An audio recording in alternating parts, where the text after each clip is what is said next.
la mañana de Mercado Visión ahora tenemos el gustazo enorme de recibir a Roberto Domenech, titular de CEPA, del Centro de Empresas Procesadoras Avícolas. Tanto tiempo, ¿cómo estás, Roberto?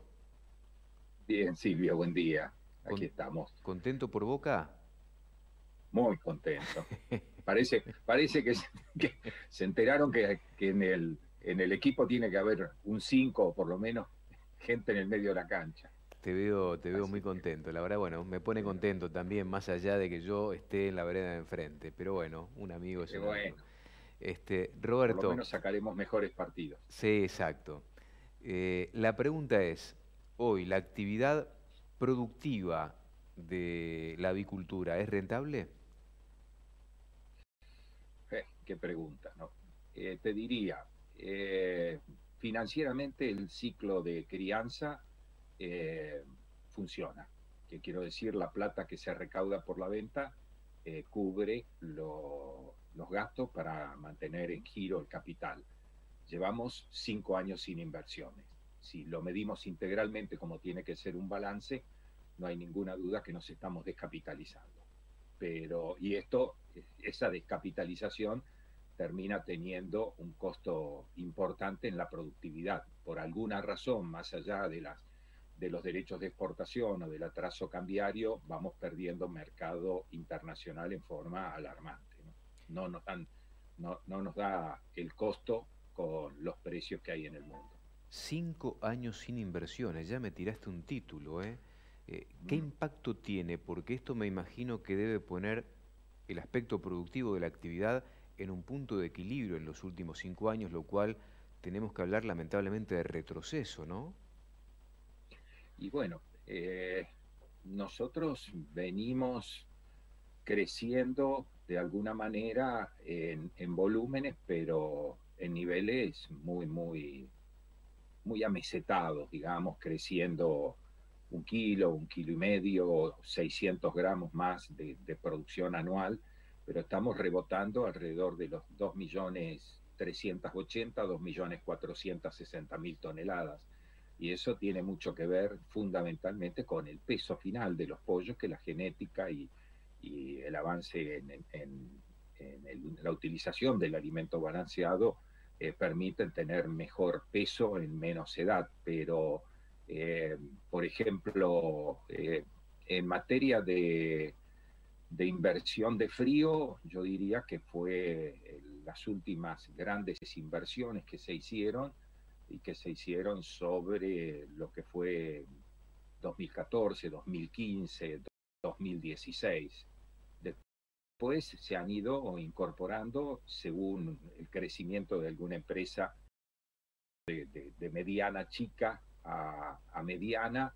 ¿Qué significa eso? Pasar de 6.000 pollos por hora a 8.000 pollos por hora, o de 3.600 pollos por hora a 6.000 pollos por hora. Eso ha permitido de golpe que las empresas hayan invertido en una línea de viscerado 100% automática, pero de golpe no se invirtió como estoy hablando solo inversión en frigorífico, Ujú. no se invirtió en balanzas como corresponde, y mucho menos en capacidad de frío, de frío para mantener el stock. Entonces, ahí hay un déficit que, bueno, inevitablemente hay que corregirlo, hay que repararlo, o de lo contrario comienza desde ese punto de vista a deteriorarse la competitividad en el mercado interno. Después tenés los molinos de alimento balanceado, que deberíamos haber tenido o deberíamos tener una capacidad de ensilaje de materia prima más grande, que también van ahí, es un poco según la necesidad o donde se produce el principal cuello de botella. Ahora, donde el atraso es más grande es en la tecnología, la nueva tecnología en los galpones de crianza. Ahí es pleno el atraso, porque la realidad es que los valores que han tomado esos galpones, un porcentaje muy importante, más del 65%, están en cabeza de lo que se los denomina integrados, o sea que son los dueños de las granjas, Ujú. de los galpones.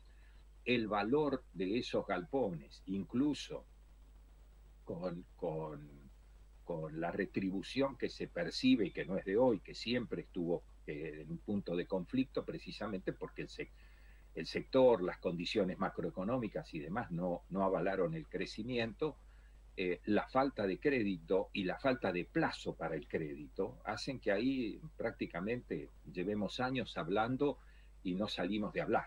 Es decir, hablando, cuando digo hablando, hablamos con los bancos, hablamos con los fondos de garantías, hablamos con las autoridades del gobierno anterior, del actual gobierno, pero no se consigue canalizar plenamente las líneas de crédito. Es como que no hay una continuidad entre lo que es la línea de crédito que está desarrollada desde el Ministerio de la Producción y encontrar los bancos y las garantías necesarias para que esas líneas de crédito se puedan aplicar. Pero hay un tema mayor. El integrado dice, ¿y cómo va a ser el futuro? ¿Y cómo voy a funcionar? ¿Y cómo es esto? Vos fíjate que nosotros venimos advirtiendo que mientras, la pandemia generó en el comercio internacional una batalla muy importante. Se cayó el comercio internacional de pollo, cayó algo más del 10%, estamos hablando de que cayó más de 1,5 millones de toneladas. Y eso no lo perdimos proporcionalmente cada país que exportamos. Los principales exportadores, por distintas razones, adecuaron tipo de cambio o incluso bajaron los precios como para desplazar a aquellos, como en nuestro caso, que si bien estamos dentro del grupo de los 10 primeros, nada tenemos que ver nosotros con nuestra expectativa para el año que pasó de 300.000 toneladas de exportaciones contra Brasil con 4,5 millones de toneladas de exportación, o Estados Unidos con 3,6 millones. Esa gente, claro, si para nosotros es un costo altísimo revertir la exportación al mercado interno, para esa gente sería dramático. Y aparte son digamos, exportaciones que juegan fuerte en el ingreso de divisas. La nuestra no es menor. Nosotros caímos el año pasado, no solo no pudimos consolidar las 300.000 toneladas, sino que retrocedimos 30.000 toneladas. Así que perdimos entre lo que esperábamos crecer, para lo cual tuvimos producción, y lo que tenemos y lo que exportamos en realidad, perdimos casi 90 millones de dólares de exportaciones. Esto lo que explica en definitiva el fortalecimiento y el crecimiento en consumo interno. ¿Y cuánto consume el argentino promedio de carne de pollo? Mira, nosotros, producción total para mercado interno y exportación, o sea, producción total, estamos en 55, 56 kilos por habitante año. 5 o 6 kilos se van a la exportación, con lo cual hemos estado el año oscilando entre los 48 y los 50 kilos. El promedio que nosotros determinamos en base al seguimiento interno que hacemos del promedio de peso mes por mes, en la información que nos van pasando los socios, nos dio 48 kilos 700 el consumo del año 2020 por habitante año. Un consumo realmente muy, muy alto, muy importante, por supuesto como dijimos en más de una oportunidad, con muchos meses subsidiándolo a ese consumo hasta que más o menos encontramos el equilibrio de poder volver nosotros a tener administración de la oferta, ¿no? Cuando vos perdés la administración de la oferta por sobreproducción, o pasás a tener que canalizar por precio el consumo. Afortunadamente el pollo responde perfectamente, y así todo es la proteína lejos más barata al alcance del consumidor, ¿no? Con solo ver las publicidades que se hacen por los medios de televisión o por las redes sociales, el pollo está en valores muy tremendamente accesibles para el consumidor. De eso sin dudas, Roberto. El combustible del auto de la avicultura es el maíz, no hay duda de esto. El maíz, como el resto de las commodities a nivel mundial, viene teniendo una suba que muchas veces cuesta explicarla racionalmente. ¿Cómo influye en todo esto a la actividad de la avicultura? Mira, para nosotros el combustible es una mezcla, ¿no? Es una mezcla de maíz y de soja. Es decir, para nosotros, si lo medís en valores, el costo en la fórmula es igual lo que implica el costo del maíz que el costo de la soja. ¿50 y 50? Porque en valores, sí, en valores, porque la soja vale casi el doble que, claro, lo que cuesta el maíz, y la proporción son 62-63% de la fórmula de alimento balanceado es maíz y 29-30% es poroto de soja y fundamentalmente expeller de soja. Entonces, en ese sentido, sin ninguna duda, es un impacto directo en, en el costo del pollo vivo, ¿no es cierto? De todas maneras, nosotros somos consumidores importantes de electricidad, cámaras frigoríficas, todo lo que tiene que ver con frío, que es fundamental para el producto, para el sector, para el producto en sí mismo, y en logística. Nosotros tenemos un trabajo por el cual el movimiento vinculado a la avicultura en general, desde la materia prima, maíz, soja para el alimento balanceado, el transporte del alimento balanceado a granja, los huevos para incubar de granja a planta de incubación, el pollito bebé de la planta de incubación a la granja, el pollo terminado al frigorífico y los pollos terminados al país entero, porque el pollo se consume desde Jujuy hasta Tierra del Fuego. Y a eso agregarle luego el reparto interno que tiene esos productos, el sector tiene un movimiento superior al 1.000.000 de kilómetros por día, por día. Qué barbaridad. Entonces, imagínate lo que implica para Claro. nosotros el aumento en los fletes. En el combustible, por ejemplo, que se viene dando... El combustible pega en el flete y todo. También es mano de obra intensiva el sector. O sea, que va funcionando, y aparte hay un tema que no es menor. Yo lo hablaba ayer casualmente, incluso en lo que tiene que ver con las carnes, porque estábamos, digamos, en una conversación entre las distintas carnes, y yo decía que una cosa es la cadena de producción de la carne y otra cosa es la cadena, pero con la producción integrada de la avicultura. Todos estos pasos que yo te mencioné están todos en cabezas de la misma empresa. Es el modelo de producción y no es el modelo argentino. Es el modelo argentino, uruguayo, chileno, brasilero, americano y europeo. Entonces, vos no tenés cómo de alguna manera atomizar cuando entras en números negativos, ¿no es cierto? Entonces, ¿por qué no tenés? Porque este sector, en general, en el mundo entero, para que la carne de pollo haya terminado siendo un producto tan económico, no solo tiene que ver con la capacidad de crecimiento, con toda la investigación que se realiza permanentemente, la selección genética que se va haciendo familia tras familia y año tras año, los tiempos biológicos tan cortos comparados con otras especies, sino que también, fundamentalmente, en todas esas etapas no hay etapas con rentabilidad.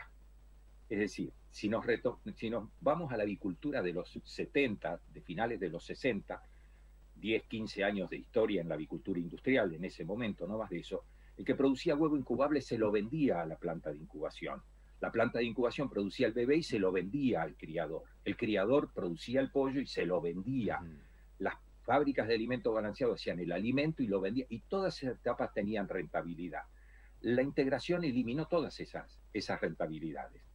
Es decir, ¿por qué? Porque es de la misma empresa, entonces no se vende a sí misma, simplemente produce huevo fértil que incuba, que nace un pollito, que lo cría, que fabrica su propio alimento balanceado, que termina con ese pollo, que lo procesa, que lo carga en un camión y que sale a reparto, o que lo vienen a buscar al frigorífico. Entonces, todo ese contexto hace que cuando el número no te da, vos no podés desparramar hacia un lado u otro y decir, bueno, haciendo una mala comparación, pero decir, bueno, el ternero tiene que valer un poquito menos y tiene que valer un poquito menos el novillo y tiene que ser un poco distinto. No, acá es la misma empresa. Por eso el impacto que una materia primaria como el maíz, como la soja, que encima el aumento es internacional, es muy difícil o imposible de administrar desde el punto de vista de la producción. Tenés que absorberlo, tenés que tomarlo, y en la medida en que puedas tenés que trasladarlo inevitablemente. Y si no lo podés trasladar, lo que te queda es revisar los volúmenes de producción para estirar en el tiempo la agonía de no poder llegar, o esperar que ese mercado se enfríe y que comience a bajar el precio del maíz, o comience a bajar internacionalmente el precio de la soja. Es muy, muy complejo, muy duro, Pero bueno, en términos generales, la vamos, como quien diría, la vamos piloteando, como decía un economista, la vamos surfeando, ¿no? La última que tengo es la siguiente. Bueno, Brasil creciendo con millones de toneladas, más de 3 millones de toneladas vendidas al exterior, lo mismo que Estados Unidos. Ellos pagan el maíz, los insumos a precios internacionales. La pregunta tiene que ver con el tipo de cambio. ¿Esto le resta competitividad hoy con el tipo de cambio actual a la industria avícola para que sea rentable poder exportar y crecer en exportaciones en el largo plazo? Y mira, para nosotros es fundamental, pues, más allá de que se dice, decimos, entendemos que solo el tipo de cambio no genera competitividad o eficiencia, no hay ninguna duda, y me remito a lo elemental, ¿no es cierto? Año 2019, caída de las exportaciones, 2018, caída tremenda, 2019 hasta el mes de mayo, prácticamente, no te diría exportaciones abandonadas, porque mantuvimos los clientes, pero la tendencia o la perspectiva que teníamos para ahí era 185, 190 mil toneladas para el año 2019. Se produce todo el movimiento que dispara el dólar a 40, 50 y 60 pesos hasta el final, y terminamos con 275 mil toneladas. Es decir, en cuanto al tipo de cambio permitió la posibilidad de ofrecer precios internacionales en el mercado, pudimos vender el producto sin ningún tipo de problema.